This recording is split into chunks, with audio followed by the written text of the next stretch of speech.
Upon spotting me, Madison burst into tears, her eyes swollen and red, and blurted out, "Please, help me." Apparently, her mother, the general manager, just informed her that the hotel will be closing in 3 months, instead of the scheduled 6 months. To be honest, I had no particular feelings towards the hotel or Madison herself. After all, it had been over 10 years since we last met. But for some reason, I just couldn't bring myself to leave things as they were. Madison is in trouble, so I should lend a hand. Doesn't that sound like a good enough reason? With those words, the second chapter of my life began. My name is Bill. I'm a 26-year-old regular employee at a travel agency.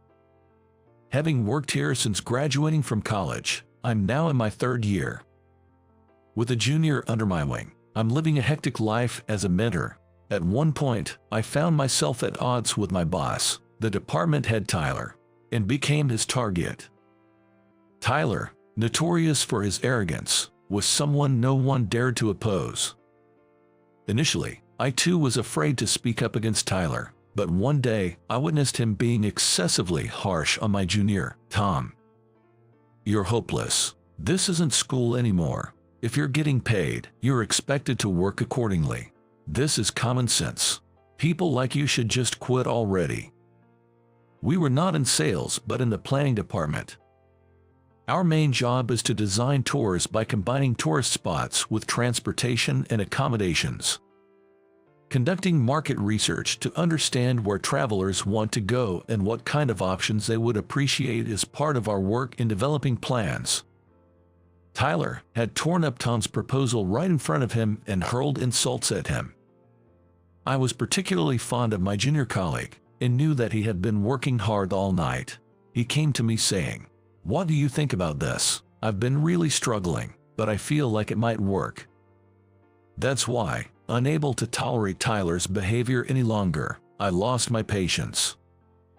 Before I knew it, the argument escalated, and it got to the point where Alex, a manager from another department, had to intervene. I was put on probation. Though I didn't agree with it, the thought of getting into another argument with Tyler if I saw him made me accept the probation as it was. After a while, Tom informed me that there were talks of transferring me to another department. This is just wrong. After all, they put you on probation without even listening to your side, and now a transfer, it's practically a demotion. This is too much. How is it that Tyler can continue to be a manager, but you're being punished? I placed my hand on Tom's trembling shoulder. "Thank you for being so angry on my behalf, but it's okay. If everything can be settled by my transfer, I'll accept it. Protecting juniors is also part of being a senior, right?" Saying this made him cry tears of frustration. And I did everything I could to stop him from going to talk directly to the higher-ups. Doing so would only reignite Tyler's anger that had just been conned. If Tom earned Tyler's grudge, he might lose his place here for good. Tom is far more capable than I am. I believe that one day, he will definitely show his worth and prove Tyler wrong. Believing this, I felt okay to take all the responsibility and resolve the situation if it came down to it. So, I informed President Wilson of my intention to resign. Of course, I was told it was too soon to make such a decision. Although the investigation into the matter wasn't finished yet, and it was just a temporary transfer with the possibility of returning, my decision was firm. I appreciate all your help. If there's a chance, I hope we can meet again somewhere. Even though I resigned voluntarily, it seems that because I disappeared right after my probation, people might think I was essentially fired. Well, fired or not, as long as I could get away from Tyler, anything was fine by me. Since I was living with my parents and didn't have a girlfriend, I had saved up quite a bit of money. Originally, I planned to move out once I had saved a certain amount, and this seemed like a good opportunity, so I decided to start living on my own. I should probably look for a new job right away, but I just don't feel up to it right now. So, before moving out, I thought about going on a trip. Since I work in this field, I know where various shops and hotels are located. After some research, I found that a traditional hotel located at the border of the state was having a bargain campaign, so I decided to visit. I called right away and they said they were available even tomorrow, so I made a reservation and started preparing for my trip. Leaving for a trip the day after resigning might seem odd to some, but I didn't mind at all. I just wanted to soak in a hot spring and heal the fatigue of these days. I decided to travel using only public transportation. Although I liked driving, I thought that moving by foot and feeling the ground beneath me was also an essential part of traveling. Then, around 5 in the evening, I arrived safely at the hotel I had booked. At the same time, I was so surprised that I couldn't find my voice. I had never seen such a place before. The parking lot was nearly empty, with only a few compact cars, likely belonging to the employees, parked at the back. As I expected from empty parking lot, no one was at the entrance, and the quiet background music added a sense of desolation. As I looked around and headed to the reception, there was a single petite woman standing there. Wondering if I had made a bad choice, I told her about my reservation. She looked back and forth between my face and her list a few times before asking, "Are you Bill?" "Yes." At first, I didn't recognize her. My voice must have sounded quite odd, but after she introduced herself, memories from the past began to come back. Her name was Madison. She was a former classmate from middle school, and by chance, we were in the same class for 3 years. I barely had any memories with her. As far as I remember, her parents got divorced in the latter half of our first year in middle school, and she went on to a high school in the area where her grandparents lived, so I had no idea what happened after that. I mostly hung out with the boys from the baseball club and only talked to the girls who were in the same committee as me. On the contrary, Madison spent her breaks alone, drawing illustrations or reading, and though we were in the same class, we never really had a conversation. Even after graduation, Madison never showed up at reunions. So, although I had no idea what she had been up to, it was a surprise to run into her here. She said she was now managing this hotel, but it made me wonder, would a manager handle the reception alone? Isn't it a job for the other staff? The manager would do things like guiding guests to their rooms. When I said this, Madison gave a weak smile. "Hey, you hit a sore spot." Then she began to talk about the current state of the hotel. Nowadays, luxury hotels are more popular than these old-fashioned ones, and they are taking away their customers. Wait, I don't think that's the case. I used to work at a travel agency, so I know. There are definitely people who prefer traditional hotels. Even tourists from other countries choose places like this to experience the good old days of America. Maybe you are talking about famous traditional hotels in places like New York. Realizing my comment might have been inconsiderate, I fell silent. However, she just laughed and shook her head. "It's okay. It's the truth. This hotel is about to go under." Her laugh was so beautiful, yet tinged with sadness, that I couldn't help but feel a complex mix of emotions as I checked in. "What brings you here today? It's quite rural, and you don't seem to be here for work, considering your casual attire and luggage." Madison started a light conversation, but I couldn't very well say I was fired. So I decided to dodge the question. "Well, just looking for a change of pace. Being in the city, surrounded by people all the time, can get overwhelming, so I thought I'd relax in a place like this for a change." "I see." Perhaps sensing something, Madison stopped bringing up new topics thereafter. After walking down the long corridor for a while, I arrived at the room I was supposed to stay in tonight. The night view of the rural town visible from the window was breathtakingly beautiful, yet for some reason, it left me feeling somewhat unsatisfied. Something seems missing. I wonder what it is. I couldn't quite put my finger on it, but the view was undeniably beautiful. After some time, I went to have an evening meal at the hotel restaurant. This is one of the Chef Brandon's specialties. The fried shrimp is especially recommended, so please feel free to ask for more if you like it. According to what I've heard, they make ample use of fresh seafood caught in nearby waters, and this fried jumbo shrimp has been a highly popular menu item since the hotel's establishment. The flavor was indescribable, filling my mouth with pure delight.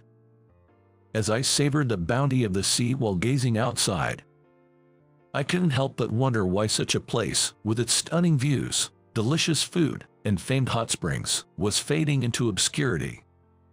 My questions only multiplied, but I knew pondering them wouldn't change anything. So, I decided to focus all my attention on enjoying the meal before me. After finishing my meal, I headed to the large public bath. Apparently, I was the only guest staying tonight, so I had it all to myself. The hot spring lived up to its advertised benefits, washing away my daily fatigue and infusing my body with restorative minerals. Feeling a level of satisfaction way beyond the price of the stay, I ended the day. The next morning, I woke up early to do my daily jogging and stepped outside. That's when I saw Madison and a few employees conversing at the entrance. Spotting me, Madison, with her eyes swollen red from crying, suddenly blurted out, "Please, help me." It seems the manager, who happened to be her mother, had passed the news that the hotel was closing much earlier than planned. They were shutting down in 3 months instead of 6.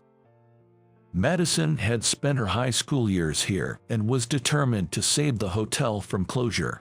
She went against her mother and grandmother's wishes and had taken over as manager. By that time, the financial state of the business was in dire straits, with employees quickly resigning, leaving fewer than 10 remaining. It seems that only those who have been there since previous generations have chosen to stay at their own accord. Particularly the head chef, Brandon, was renowned for his exceptional skills. Upon hearing the name, I felt a sense of familiarity and decided to look it up. It turned out that he had a long history at a renowned restaurant and had even been featured in the media. No wonder the food yesterday was exceptionally delicious. When I left my previous job in a slump, the former manager, Madison's grandmother, took me in. She told me to do as I pleased, which brought me out of my slump. I owe her, and I'm prepared to see this hotel through to its end. As Brandon said this, the other employees nodded in agreement. They understood Madison's feelings and were doing everything they could for the hotel's survival, even at the expense of their personal lives.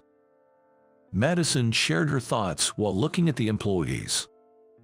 Though she's the manager, my mom is practically involved in the business, so I'm the actual manager, but without formal recognition. I'm still just a staff. I wanted to prove to my mom and the others that this hotel is still viable, but it seems my efforts aren't enough. Tears started to fall from Madison's eyes again. While looking at Madison with concern, Brandon whispered, "She hoped to utilize your knowledge from the travel agency, but then worried it might be a burden to you and started to backpedal. She is probably overwhelmed with anxiety now." Hearing this, I began to seriously consider what the right course of action might be. To be honest, I don't have any particular attachment to this hotel, and if you asked me if I was close with Madison, I wouldn't say so. We just reunited yesterday, after more than a decade. Yet, seeing her in tears, I couldn't stand by idly. "Madison, if you're okay with it, I'd like to help turn this hotel around as much as I can." Before I knew it, those were the words I found myself saying. Both Madison and the employees looked surprised. "But don't you have work?" Scratching the back of my head, I replied. I hadn't mentioned this, but I was fired the day before yesterday, so I'm currently unemployed. I have some savings, and I was just traveling for some relaxation. I've also decided to move out of my parents' house, so I'm pretty free right now. If you're okay with it, Madison, could I lend a hand?" I tried to keep it light, so she wouldn't feel burdened. While everyone looked worried about my situation, only Brandon responded decisively. You must have your own share of troubles that you can't share with others. I was practically kicked out too, so I understand how you feel. Since he's offering, why don't we welcome him as part of the team? Following Brandon's suggestion, the employees exchanged glances and then nodded firmly in agreement. However, Madison herself still seemed unconvinced. There's no obligation for you to help out. I know it's a bit awkward to say this, but we didn't really have any connection before. Besides, to ask someone who just stayed at this hotel for the first time yesterday is... Facing Madison's negativity, I shook my head to dismiss that line of thought. If I see someone in trouble, I extend a hand to help. My mom taught me to always remember the human heart. Even if my grades were bad or I couldn't do sports, you are in trouble right in front of me. Isn't that reason enough to lend a hand? I think it's perfectly valid. As I said this, Madison burst into tears again. Thank you so much. And so, she kept thanking me over and over. After checking out, I returned to my parents' house and told them I had found a new job. They were surprised by the sudden career change, not knowing I had been fired. Yet, sensing my determination, they sent me off with smiles. A week later, I returned to Madison and the others. I ended up working as a live-in employee. You were living with your parents, right? We just so happen to have a vacant room here, so feel free to live in it. Food, clothing, and shelter are all provided, so please dedicate your full effort to helping us revitalize the hotel. These are the conditions for your employment. Since I hadn't found a new place yet and Madison was okay with it, I immediately started working as an employee here. All right, I'm in. Let's give it a try. We exchanged a firm handshake. And so, my chaotic new life began. I wasn't assigned to any specific department. Instead, Madison took it upon herself to create a mysterious division called Let's Revitalize the Hotel and decided to pay me a salary as its head. What a naming sense, I thought, but it didn't matter at that point. I became a part of the hotel's revitalization plan from here on out. The first thing I focused on was the introduction photos of the hotel posted on the website. They were old, of poor quality, and to put it simply, terrible. If it's like this, people might think the hotel isn't putting much effort into PR. You know, even TV personalities regularly update their promotional photos, right? In a way, the website is the hotel's window or entrance. Just having a well-navigated, beautiful website with updated photos can completely change the impression it gives. Madison took notes intently as I spoke. However, none of the employees here had the knowledge to update the website. Certainly, such tasks require specialized knowledge, and if it can't be handled in-house, outsourcing becomes necessary. But surprisingly, this was quickly resolved. It's fine.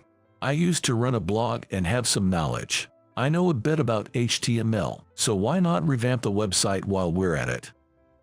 Well, can you really do that? I hadn't paid any attention to the website at all, and no one here knows how to handle it. So can I leave it all to you?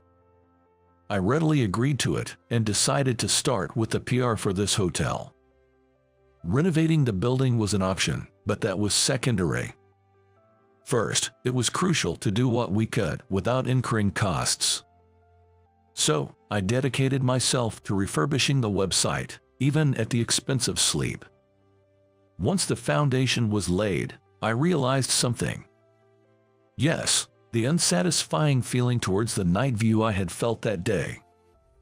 While updating the photos for the website and revisiting the rooms, I noticed that the branches of a tree outside the hotel were obstructing the otherwise beautiful night view. Discussing this with the other employees, we found someone who could prune the trees for us. After resolving the night view issue, the next challenge was the photos of the food. Despite having delicious cuisine, amateur photos would weaken the promotional effect. Nowadays, professional photographers work freelance and can be matched for apps. I immediately used one such app and hired a photographer. This photographer had experience shooting for numerous famous restaurants' websites.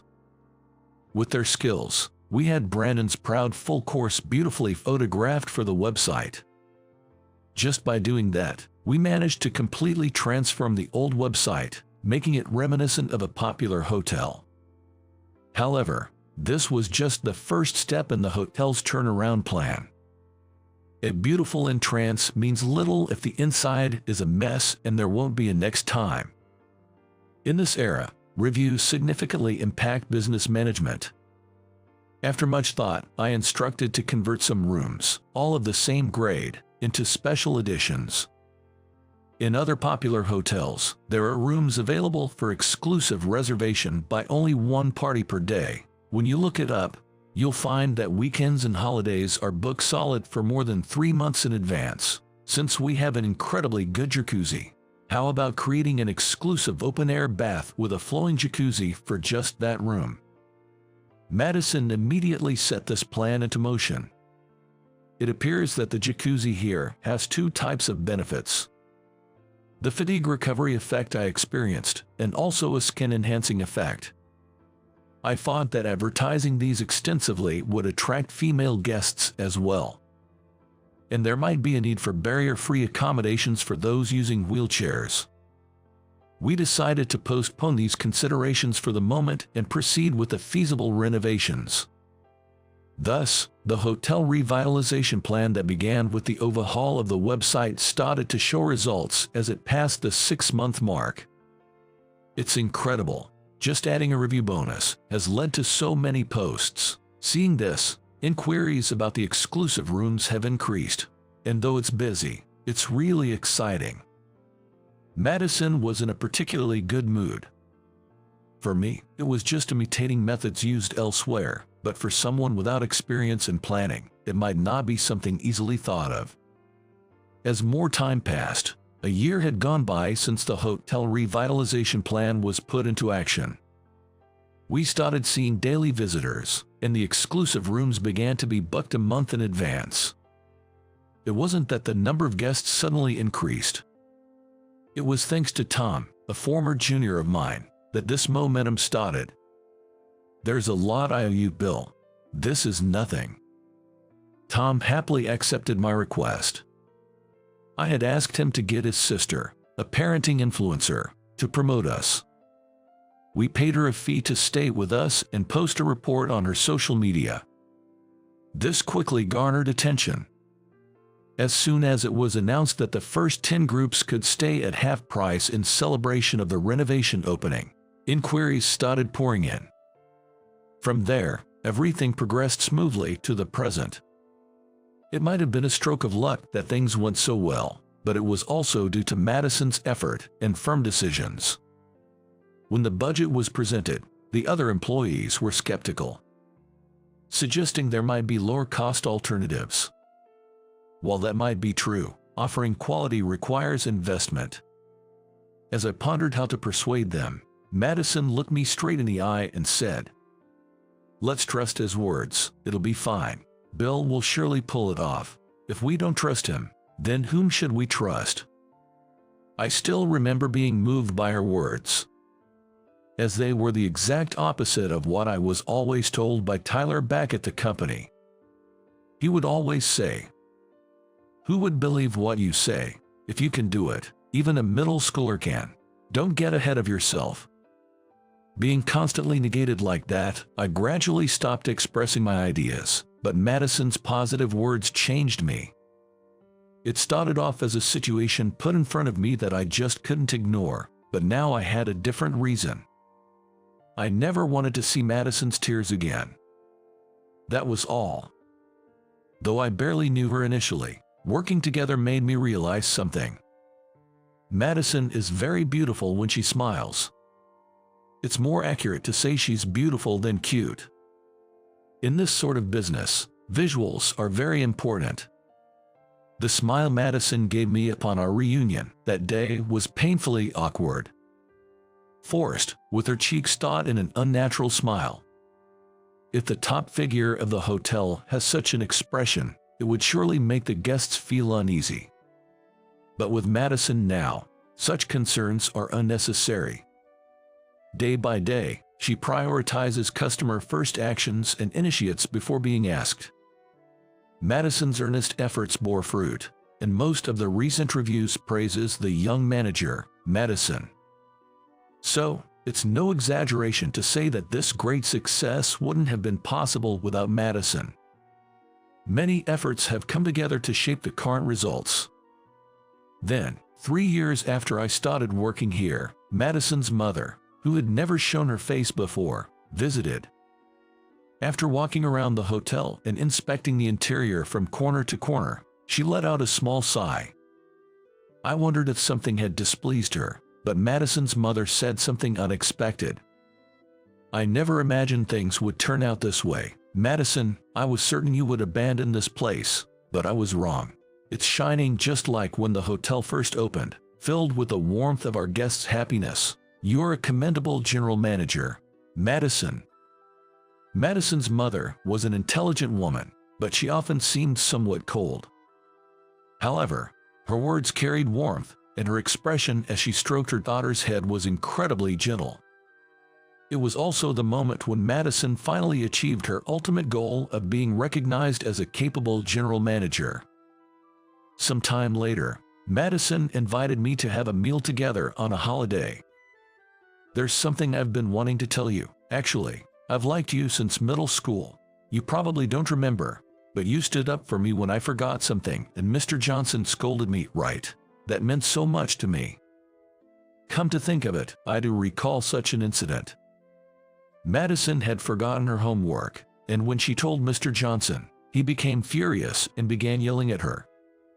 She was on the verge of tears, being accused of lying about doing her homework but leaving it at home, when I intervened. "Mr. Johnson, if Madison says she did it, you should believe her. Why are you yelling at her like that? Would you have yelled at me like this if I had said I forgot mine? I don't think so."